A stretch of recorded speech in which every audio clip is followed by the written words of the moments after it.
ફરવા જઈને હોટલમાં રોકાણ કરવાનું થાય છે ત્યારે હોટલમાં રોકાણ દરમિયાન સવારે મળતો કોમ્પ્લિમેન્ટરી એટલે કે ફ્રી બ્રેકફાસ્ટ બુફેટ દરેક પ્રવાસીઓ માટે આકર્ષણનું કેન્દ્ર હોય છે. તો સવારમાં ગરમા ગરમ અને મનપસંદ વાનગીઓ જોઈને આપણે પ્લેટ ભરી લઈએ છીએ અને તેને પૈસાની મોટી બચત માનીએ છીએ. પરંતુ શું તમે જાણો છો કે બુફેમાં સજાવેલી દરેક ચમકતી વસ્તુ ખાવા લાયક હોતી નથી? ઘણીવાર કલાકો સુધી ખુલ્લામાં રાખેલો આ ખોરાક બેક્ટેરિયાનું ઘર બની ગયો હોય છે અને તમારી આખી ટ્રીપ બગાડી શકે છે.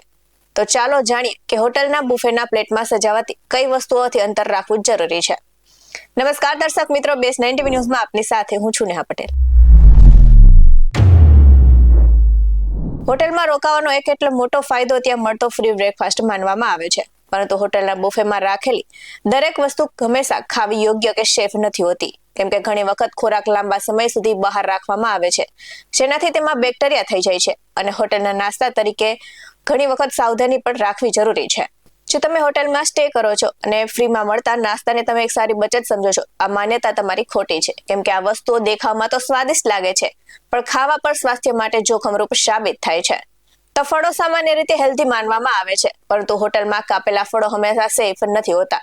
જો તેને સારી રીતે ધોવામાં ન આવ્યા હોય અથવા તો લાંબા સમય સુધી બહાર રાખવામાં આવ્યા હોય તો તેમાં બેક્ટેરિયા હોઈ શકે છે અને ખાસ કરીને સક્કરટેટી જેવા ફળો વધુ જોખમી માનવામાં આવે છે, કારણ કે તેની છાલ પર રહેલા બેક્ટેરિયા અંદર સુધી પહોંચી શકે છે અને જો ફળ નરમ લાગે તો અથવા તો ગંદકી દેખાય તો તેને ખાવાનું ટાળવું જોઈએ. આ સાથે જ હોટલના બુફેમાં રાખેલા ઈંડાથી પણ સાવધાન રહેવું જોઈએ. જો ઈંડા ગરમ પ્લેટમાં રાખવામાં આવે હોય તો તે સુરક્ષિત હોઈ શકે છે, પરંતુ લાંબા સમય સુધી ગરમી વગર બહાર રાખેલા ઈંડામાં બેક્ટેરિયા ઝડપથી વધી શકે છે અને આ જ રીતે પહેલેથી રાંધેલો કોઈ ખોરાક જો ગરમ રાખવામાં ન આવ્યો હોય તો તે વધુ નુકસાનકારક સાબિત થઈ શકે છે.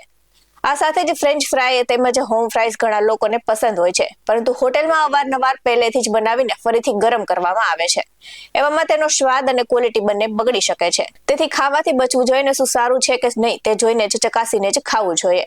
તો હોટેલમાં ખુલ્લા રાખવામાં આવેલા કેચઅપ, જામ અને અન્ય સોસ પણ ઇન્ફેક્શનનું કારણ બની શકે છે, કારણ કે ઘણા લોકો એક ચમચી અથવા તો હાથનો ઉપયોગ કરે છે. તો આ સાથે જ નાના પેકેટવાળા જામ કે સોસ વધુ સેફ માનવામાં આવે છે. તો દૂધ અને ફ્રેશ જ્યુસ જેવી વસ્તુઓ જો લાંબા સમય સુધી ફ્રીજની બહાર રહે તો તેમાં પણ બેક્ટેરિયા થઈ જાય છે અને આ સાથે જ ઠંડી અને યોગ્ય રીતે સ્ટોર કરવામાં આવેલી ડ્રિંક્સ જ સારી હોય છે, તો એનું જ સેવન કરવું જોઈએ.